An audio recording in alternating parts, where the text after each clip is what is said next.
Welcome everybody. My name is Michael Rosenzweig and I am one of the two managing directors here at Touro Berlin. Today it is my pleasure to be your host and guide you through this MBA Open House event via Zoom. So let's first start with a quick introduction and a presentation.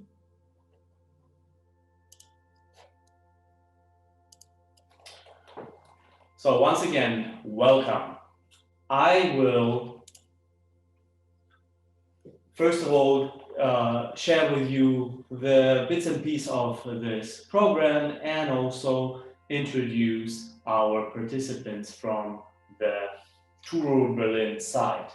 So I will in a second give you a PowerPoint presentation, and then it's time for our alumni of the MBA program, Ms. Mekolari, who graduated in 2018, and thank you for that, is now with us and will tell you about her experience at Touro, how it was like to be a Touro Berlin student in the MBA program, and also will tell you about herself and what she did afterward.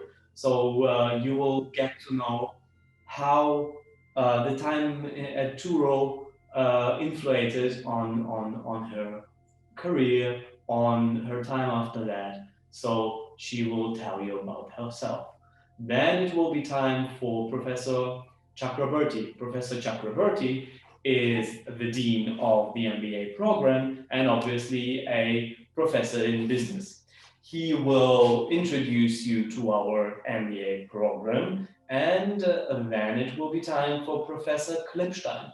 She's also a professor in business, a former dean of the undergrad and the MBA program, and she will also give you an introduction into our program.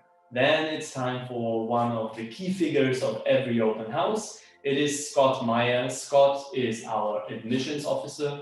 So he will guide you through the first steps of admission, tell you what it's going to be like. And obviously it's also about a meet and greet and get to know Scott, because he will be the person that you will deal with the most at the beginning in the admission process and once you start with Touro. And then it's time for Ms. Kippisch, our recruitment officer, and she has various topics for you. So housing, visa, scholarships, you name it, all that things that one tends to not to think about at the beginning, but which are very important once you want to join Touro Berlin. Then if you have any questions, it will be our Q&A section, and then we'll have a candy for you. Then we have a small case study. So let's start with our presentation.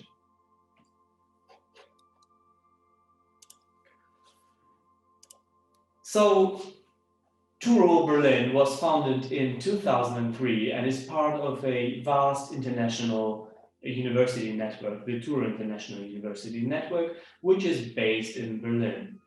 Our goal is to continue creating a multicultural international environment that is conducive to learning. At Touro, students are prepared for the professional world and are given the courage and the tools to embark in a successful career. We strive to provide you with a unique opportunity of an international education entirely in English in Berlin. So what's so unique about us? Basically, our MBA program is accredited in the Middle States by the Higher Education Commission and in New York by the Department of Education. So you get an American MBA program, you study like you would do in the US, but you do it in Europe in the vibrant city of Berlin. And it's a very intimate program. We have a very good student to professor ratio. So we have small class sizes, your voice will be heard, and you will not be treated like a number. After that, you'll have unique internship opportunities, and after graduating, excellent job opportunities. And all that in just 18 months. So student body is always a question that I get asked, is very diverse. Obviously, being in Germany, most students, or the biggest chunk, is from Germany. But that doesn't mean German. It means we have students which are based in Germany. So expats are coming to us, but also German students, obviously. Then the next bit is from the US, and then you name it, from Western Europe, Eastern Europe, Russia, Israel, Africa, the Middle East, from all over the world. We have students, roughly 70 nationalities are present at the moment at our campus. And what can you do with your MBA degree? You can go into banking, go with big corporations like Gazprom, Coca-Cola, go into the property business, join JLL, go into pharmaceuticals like Parexel. All that are success stories from our students, and they are all with these big company names. Besides that, we also have success stories like Berkholz, where people found their own company and become very successful. We do have a vibrant student life. We have a student government, we have clubs, we have events, holiday celebration, group sessions, and many, many more. So if you have any questions after that open house, just write us an email, give us a call, follow us on social media, check out our website. We are eager to help. We want to get your questions and get in touch. So just reach out to us. Thank you very much for your attention with this small presentation. And now I would turn over the word to our alumni. Ms. Mekulavi, the stage is yours. Thank you, Michael. Thank you, Michael, for the introduction. Hello, everybody. I am Besita. I graduated from Touro 2 years ago, more precisely in January 2018. My experience at Touro College Berlin has had a very high impact on my career, but not only. I think that studying at Touro not only prepared me for my professional life, but I would look back at it and I would describe it as a formative time of my life. So my experience at Touro has been overall quite positive and excellent for a number of reasons, starting from the fact that studying at Touro helped me build a core business expertise through the different business theories and cases and concepts that were taught to me by my professors. And actually, the professors and the academic body at Touro College Berlin is really excellent, and every professor, starting with the two professors involved in this call today, Professor Klipstein and Professor Chakraborty, and the other professors, they all have a huge background and a huge expertise in and experience in their fields of expertise. On top of that, they're also very helpful and supportive whenever you as a student would like to deep dive in a topic or have a question. They're always there and very supportive into helping you deep dive into the topic or question you might have further. Adding to that, as Michael already mentioned, something that I really enjoyed during my studies, my MBA and bachelor studies at Touro College Berlin, is the fact that the students in my courses were from all over the world, and this led to a very positive environment. It was an international, diverse, and tolerant environment. And actually, now that I recall, it was also very interesting to hear about their perspectives from different cultures and from different backgrounds when it comes to business and to business cases. Adding to that, I would say that a very positive aspect about studying at Touro College Berlin was the fact that I could take my courses during the evening and the afternoon times, as well as when I had to move to Munich because of my work.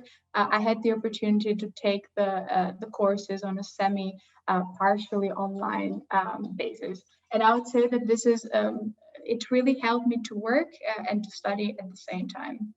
Adding to that, another positive feature is the fact that the classes were organized in a small interactive group, which led to a lot of room for discussion. And as you might know, good ideas come from group discussions. And last but not least, I mean, you will study in Berlin, and unfortunately, I'm no longer living and working or studying in Berlin due to my work engagement in Munich. But I would say there's no better city to study. So summing it up, my experience and connections at Touro College Berlin really paved my way to building the core foundation of knowledge and skills that I could apply today to my work as a consultant at one of the largest, at actually the largest financial services group worldwide, which is Allianz. Today I'm working as a consultant in the internal consulting division of Allianz Group, where we deliver management consulting services across the full value chain and across all the Allianz entities worldwide. So my projects vary from Singapore to Australia to France, and I think that's what makes my job very interesting. So overall, I would absolutely recommend anyone that would like to experience a good education with an excellent academic body and a positive atmosphere with an international student body to not hesitate and apply and study at Touro College Berlin. If there's any questions from your side, I would happily answer them during the Q&A session. Thank you, everybody. Thank you so much, Besita, for that insight. You're truly a Touro ambassador for us, and that's the best thing to have, an authentic alumni who tells about their experience. So let's move on, and I will pass on the word to Professor Chakraborty for the introduction of our academical program. The stage is yours. Thank you, Michael, and thank you, Besita, for that wonderful pep talk regarding our program. Hello, everybody. I am Kishore Chakraborty, the Dean of the MBA program at Touro Berlin, and I welcome you all to our open house.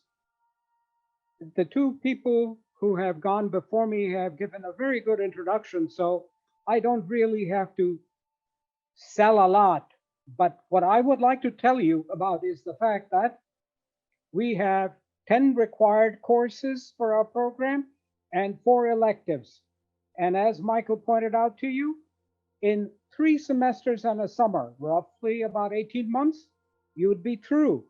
And the other point I want to point out is, you know, our program is a really high value-added program because consider the tuition and then consider your salary and what you would make in your first job in your first year. It would be totally recouped completely. So remember that it's very high value added. Our courses cover the standard MBA curriculum. It's a general management degree. Functional areas such as accounting, marketing, and so on will be covered. And as mentioned already, our classes are small, so you get a lot of individual attention. And all our students have told us that they consider our program to be a gem because of our wonderful instructors. So the program really provides you with a lot of knowledge and skills that you can apply on your job. And last but not least, I want to point out to you that Berlin is a wonderful place to come and study in. Rents are cheap, living costs are cheap, and most European destinations are within a 2-hour flight. And granted, these are COVID times, but we are really well equipped for online delivery of our classes. So that is not an issue, although we hope that by the fall of 21, all our classes will be actively on campus. So come and join us. And I give it over to Michael again. Thank you very much, Professor Chakraborty, for that introduction. And I would now pass on to Professor Klippstein, who is also a business professor with us, to get us her view. And I see also Touro branding aligned. Very nice. Thank you, Michael, and welcome everyone to our open house. My name is Anna Klipstein. I'm professor of finance and professor of entrepreneurship at Touro College Berlin. And I teach in both programs, in undergraduate program and also in the graduate program MBA. I was really privileged to have Besita among my students. And Besita, thank you very much one more time for your wonderful reference. Of course, for us professors, it's the best when the alumni still remember the university and still refer to the knowledge that they and the time also they spent with us. What is special about MBA program at Touro College Berlin? First of all, you can start MBA with us without any required years of work. That means that you can move straight from your undergraduate degree, undergraduate study to the MBA program with us. We have evening lectures, so that means that if you like to collect your working experience, earn some money during your graduate study, that you have a possibility to do so. Our MBA is very much focused on the practical aspects of the study, practical aspects of management and entrepreneurship. That means doesn't matter if you plan your career within a company or multinational company, like Besita did, or if you would like to start your own business, like many of our alumni did as well, you will receive a practical tools how to do it successfully. And we'll learn how to manage your finance, we'll learn about the legal issues, how to guide your company through the difficulties of the business world. We learn how to write the business plan and all other practical aspects, also marketing, advertising, everything which connects a business. The second thing is that our MBA is the pure American program. It's accredited by the Middle State Commission of the Higher Education in United States. And this has a high value. This is a very recognized accreditation. We have an international team of professors, and what is especially interesting, we have an internationally diverse group of our students. So if you decide to go to Touro, I will be more than happy to welcome everyone at our program. Thank you. Thank you, Anna. Thank you for that introduction. So now that we have the academic view, we have the alumni view, now let's get to the admission bit. So I would now turn over to Scott Meyer, our admissions officer. Great. Thank you, Michael. Thank you, professors. Thank you, alumnus Besita, for all that valuable information. And thank you all of you for joining us today for our presentation. So hello, I'm Scott Meyer, the admissions officer here at Touro College Berlin. And today I'm going to give you a fairly brief overview of our MBA admissions process. So we welcome students who have successfully completed a bachelor degree to apply to our program. As Professor Klipstein already mentioned, our MBA program is designed as a consecutive master's program. So there's no minimum professional experience, but should you hold some extended or exceptional business experience, this is of course something we take into consideration. Those students who have not done a business degree beforehand, but perhaps want to pivot their skills into the business world, they can prepare for our MBA program with 1 semester of preparatory classes.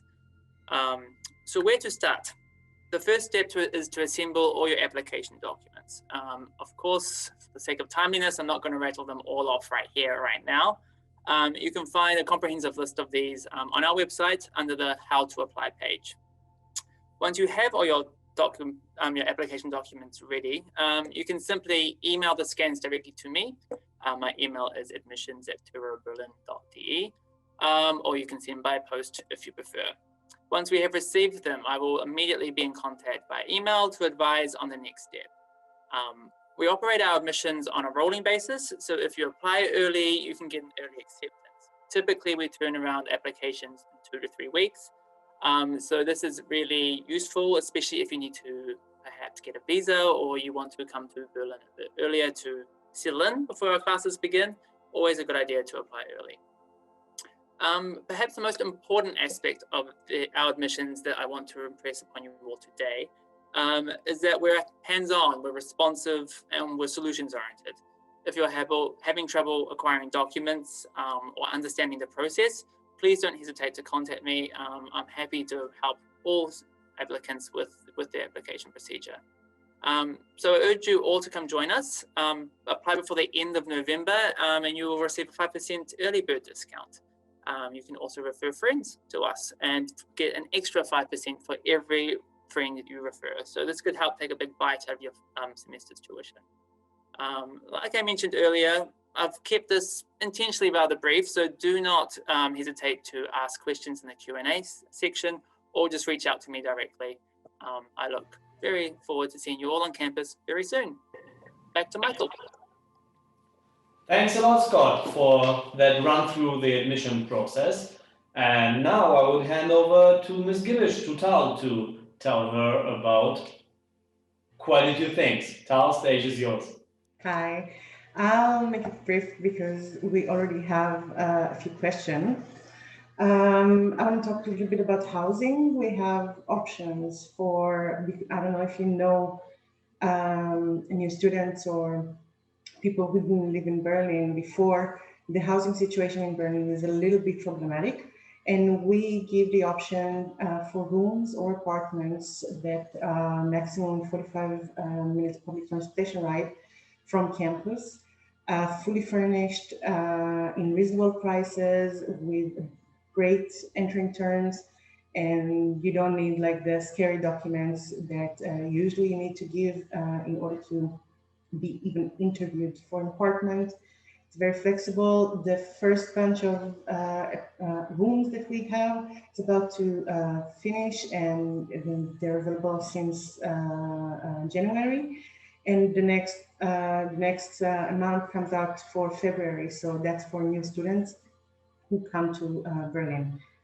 And then I get to the visa issue. If you're coming from a country that you have to get your visa before you come to Germany, all you need is an acceptance letter, in addition to the rest of the documents that you have to bring for the embassy.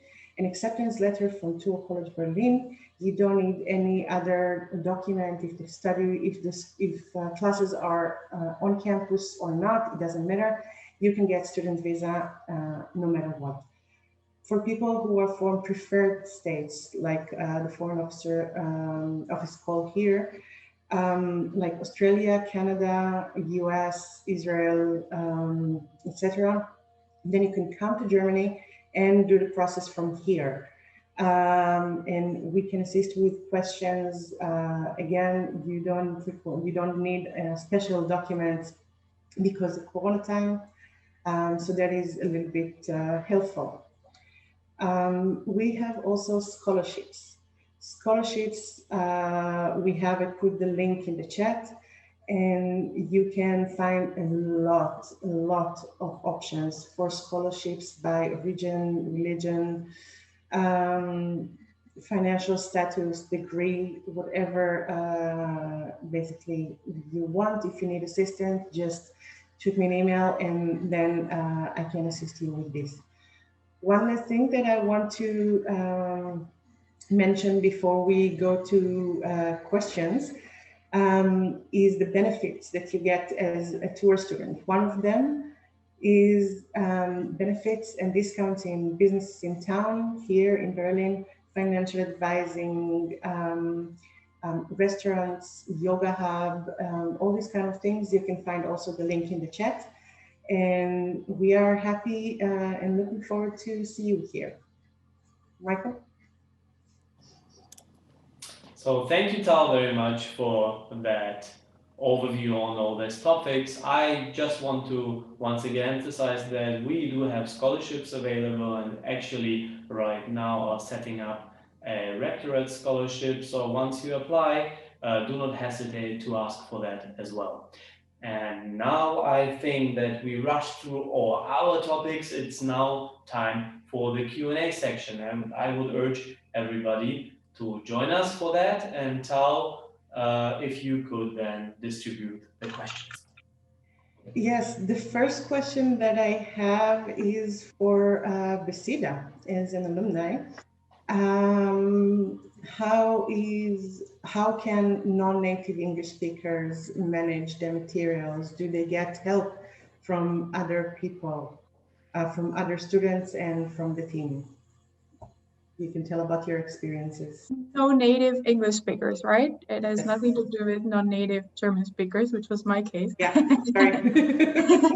All good. Actually, I think you also get support from your classmates. Your classmates will for sure help you, but above all, if you're a non-native English speaker and you do not feel that you're in the level that you can actually attend the classes, there are supportive classes offered at Touro College Berlin that will for sure bring you to the English level you desire and remove all the lack of confidence you might have due to the maybe not so confident level of English. So I would say there's for sure help provided to you on that regard by the college. Thank you. We got two questions. We're also live on Facebook, so we got questions from there as well. For the professors, so we actually have two questions. So one I refer to Professor Klipstein, and one to Professor Chakraborty. Professor Klipstein, why the classes are so small and how small, if you can tell us? Yeah, we depends on the policies of the Touro College New York, our American parent company, and their policy is that in general the class size should not be bigger than 25 students. In the MBA program, we have a specific courses. Professor Chakraborty mentioned that we have 10 required courses and 4 elective courses. And in the specific courses, we prefer to work on the very individual basis, especially if it comes in a detailed finance course or detailed course of legal issues. Then it's, of course, more efficient to work with a limited number of students in a classroom. So we try to keep the size of the group between 7 and maximum 15 students per course. Okay. Professor Chakraborty, the next question is, are there any subfields like marketing or financing that MBA students have to do, can choose, if that's possible?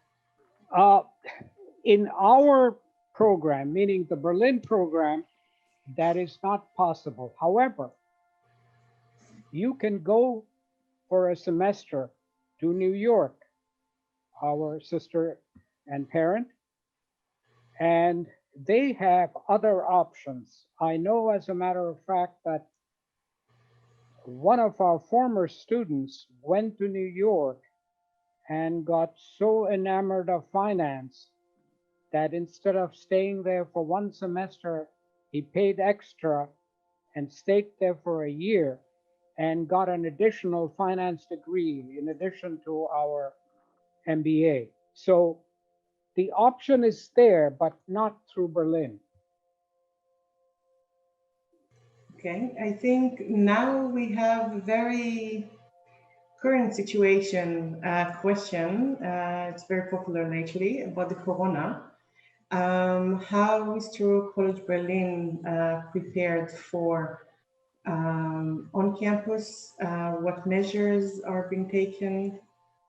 And is the next semester going to be online? Maybe Mr. Rosenzweig, maybe Michael, you can answer that. Sure, thank you, Tal, for that question. That's a common question we get all the time, that's true.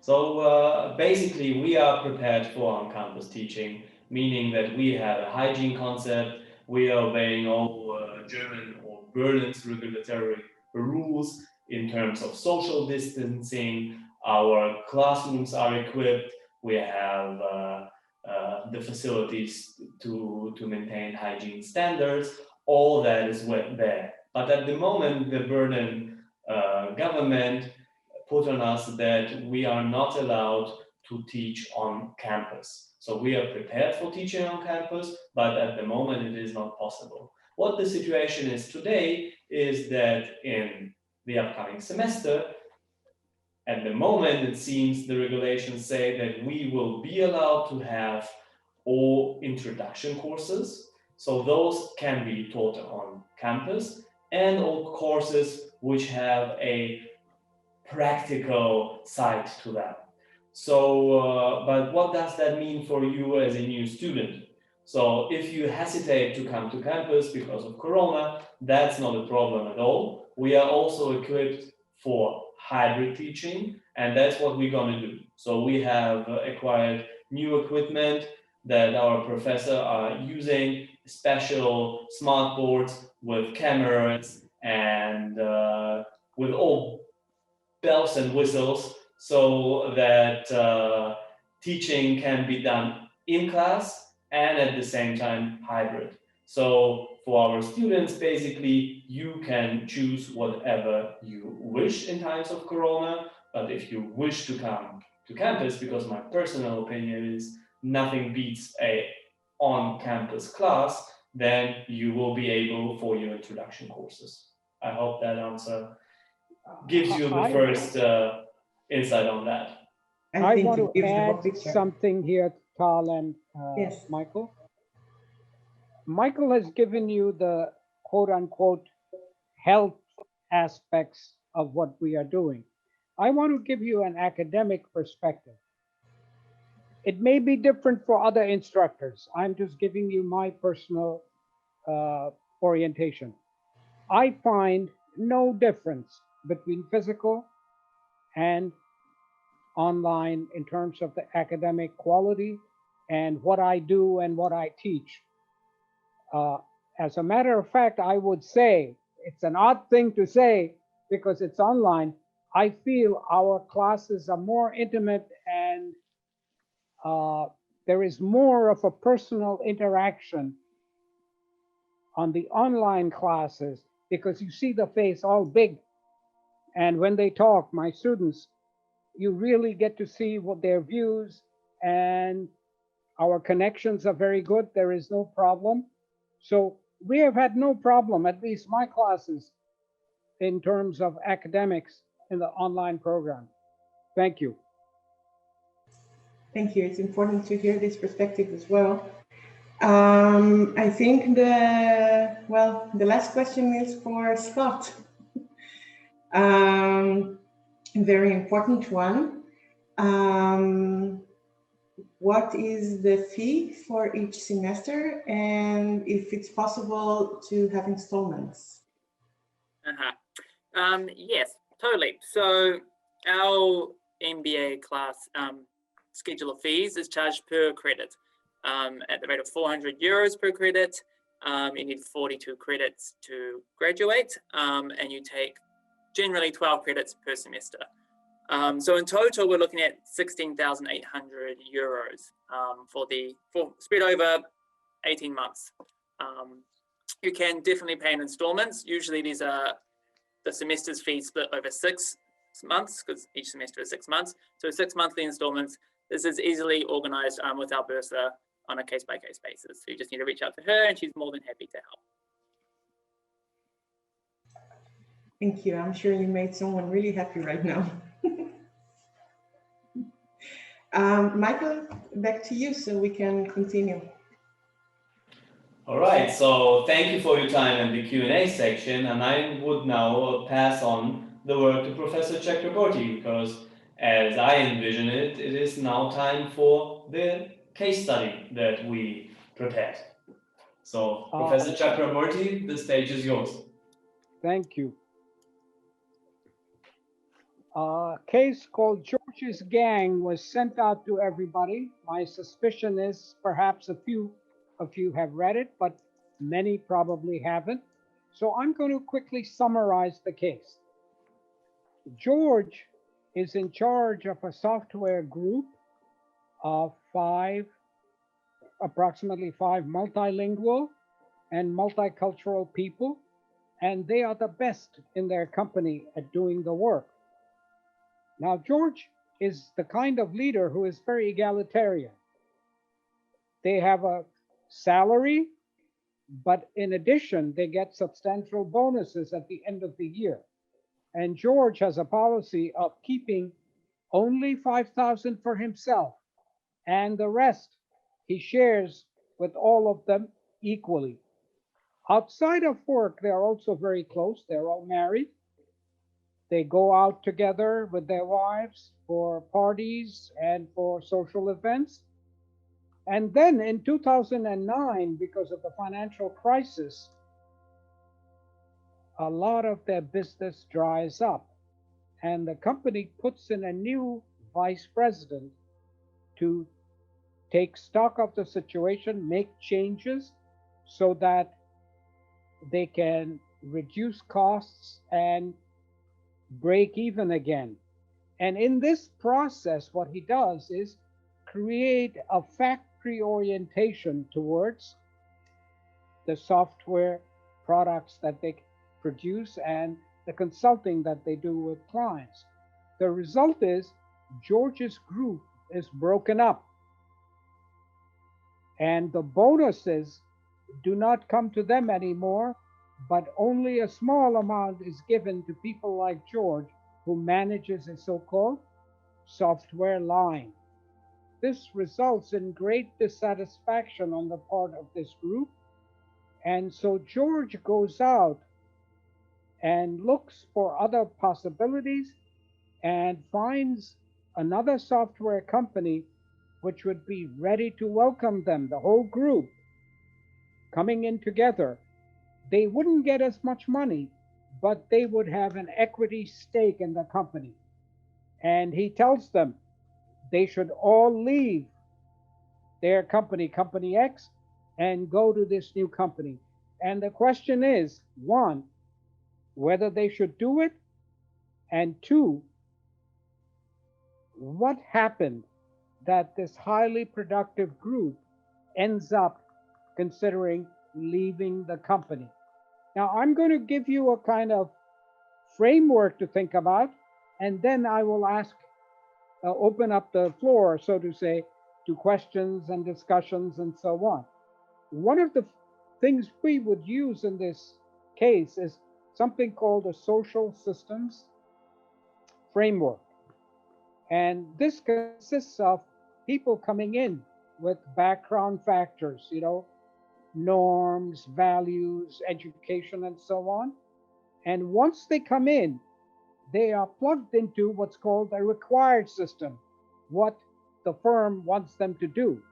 But in the process of working and forming groups, they also create what's called an emergent system. Now, in all companies, both required systems and emergent systems exist.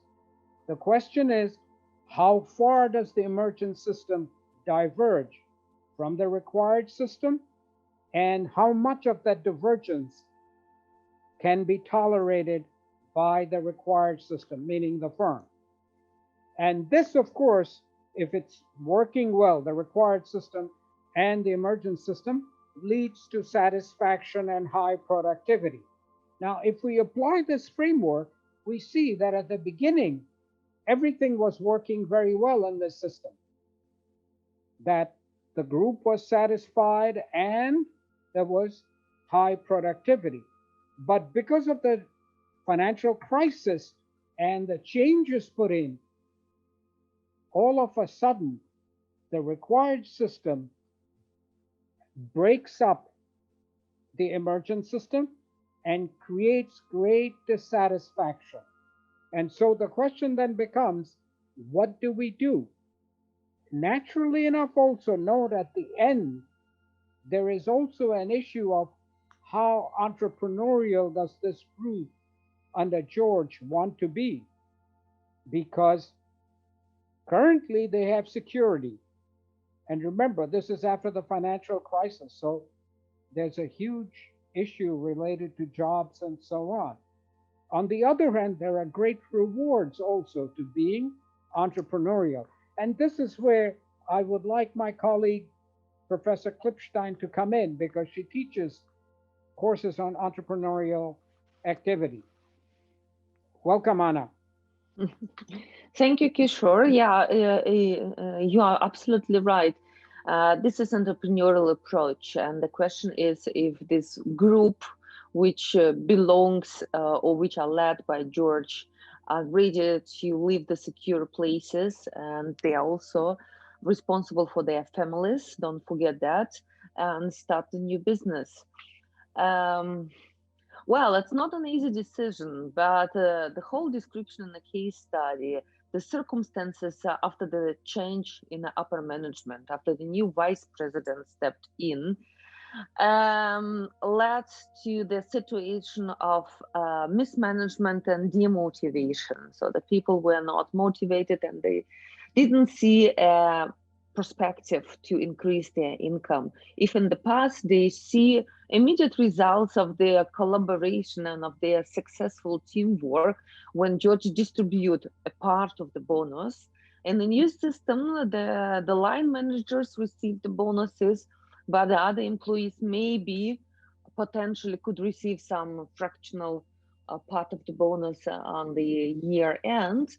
This is, of course, very demotivating. And the question of security is also very relative, because if the entire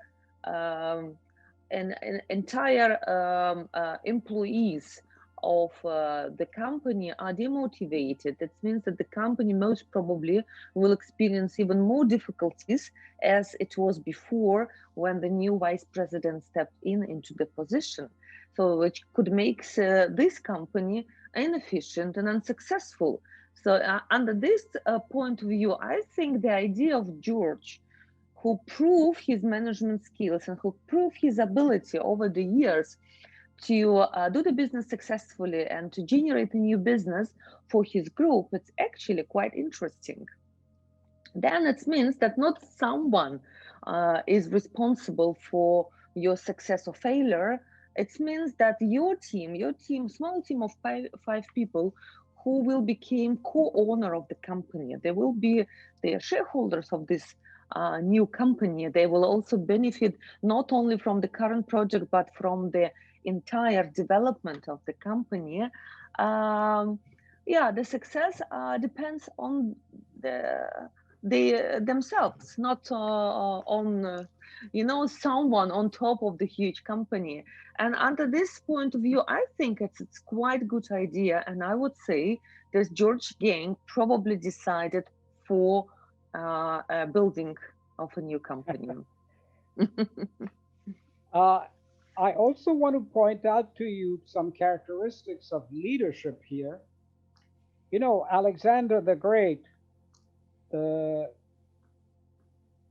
quote-unquote first conqueror of the world, went on an expedition, and on his way back, they had to pass through many desert regions, and water was in great short supply.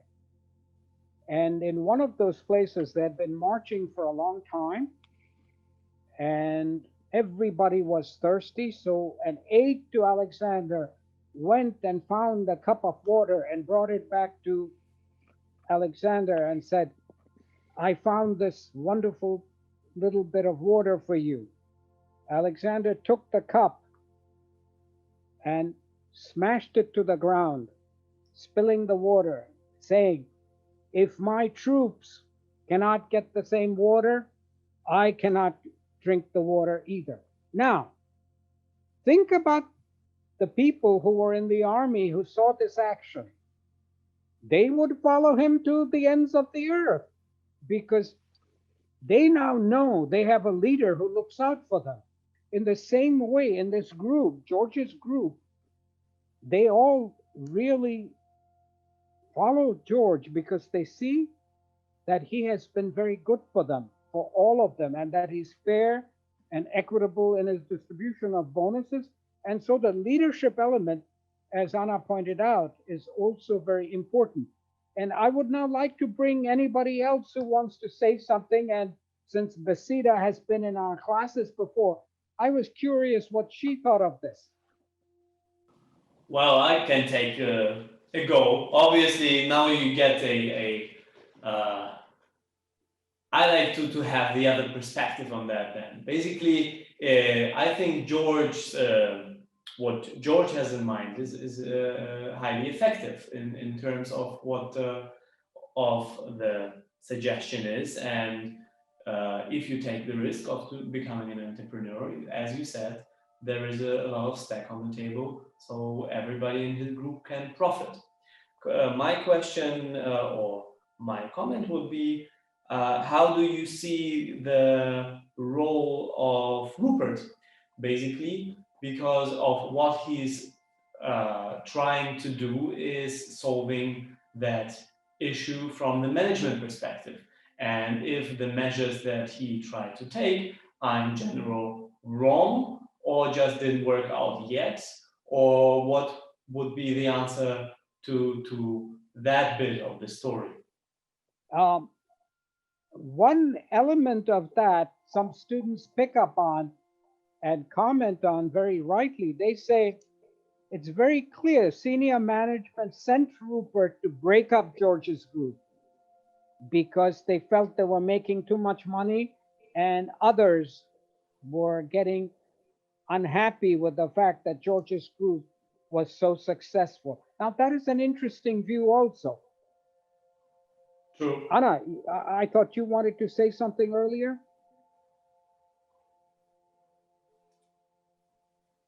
We can't hear you. You have to, you are muted. Yeah. I'm muted, right. No, thank you. I did my speech, yeah. Okay, Michael, you want to respond? Well, I'm curious about your right. One could say that the higher management sent him to basically break up the gang.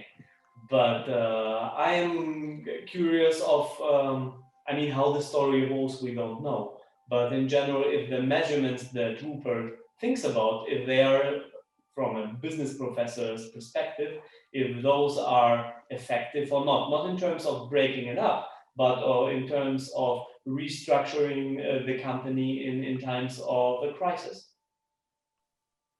Well, the company was relatively successful in what they did, but not as profitable as before.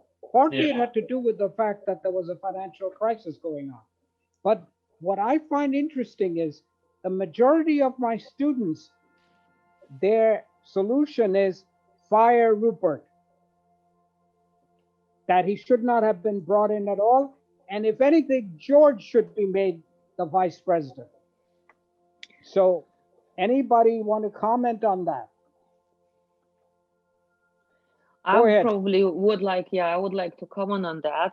Based on the information we have out of case study, we cannot judge on other teams.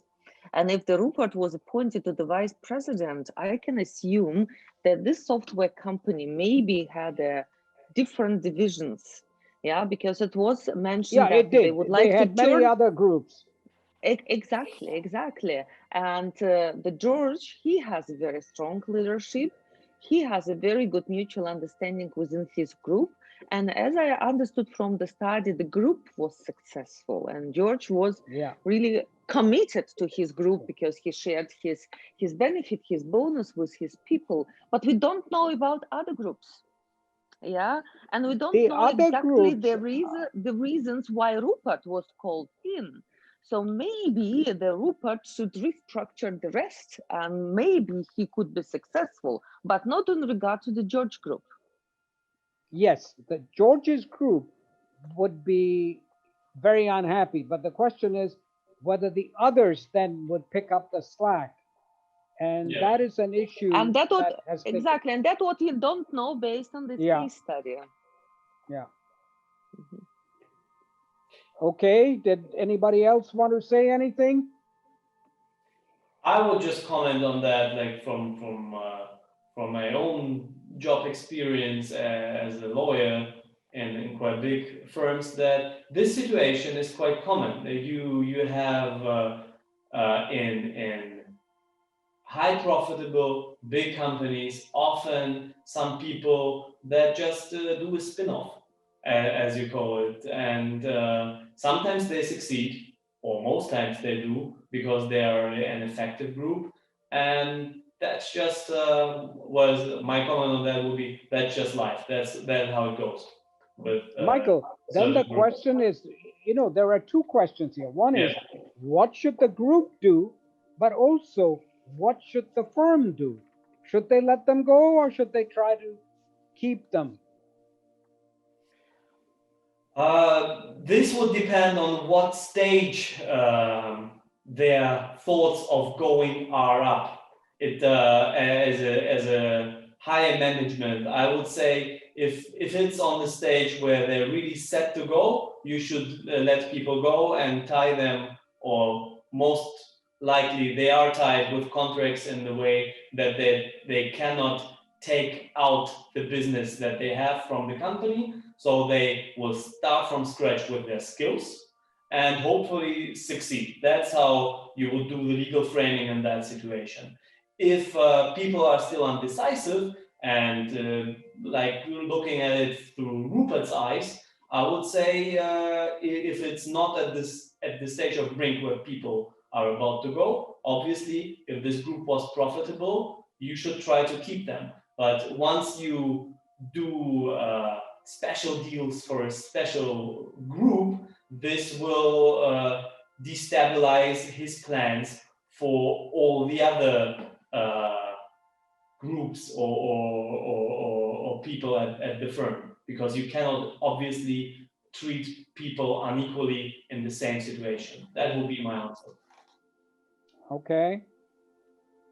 Maybe now it's the right place to repeat what Scott said, but it was a lot of information now for our participants.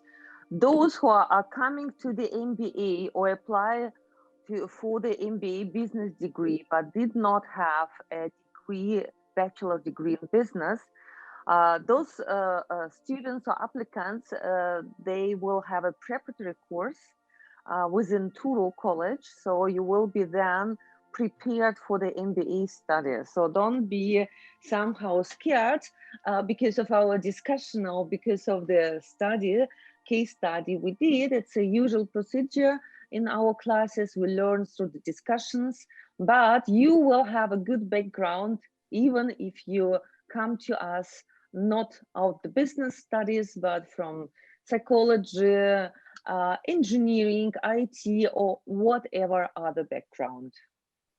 Actually, we now have 3 people who have come into the MBA program out of the preparatory program. And they have all told me they loved the prep program and it really prepared them well. Great. So I think we covered all our topics. We gave you an insight with a quite intense discussion, and thank you, Professor Klipstein, of mentioning again not to be scared, and that's basically just a discussion. And you're totally right. You learn through this. You evolve out of discussions like this with new thoughts, with a new perspective, as I did today as well. So thank you very much, everybody. I would say it's about time we reached our 1 hour mark for this open house. Thanks for the Touro team, for all you participating, for taking your time. Thank you to all our audience who shared their time with us. And I personally hope that we all see us very soon on campus, new students and all our colleagues. So take care, be safe, be healthy, and hope to see you all soon. Bye-bye. Bye. Bye-bye. Bye-bye. Take care. Bye-bye.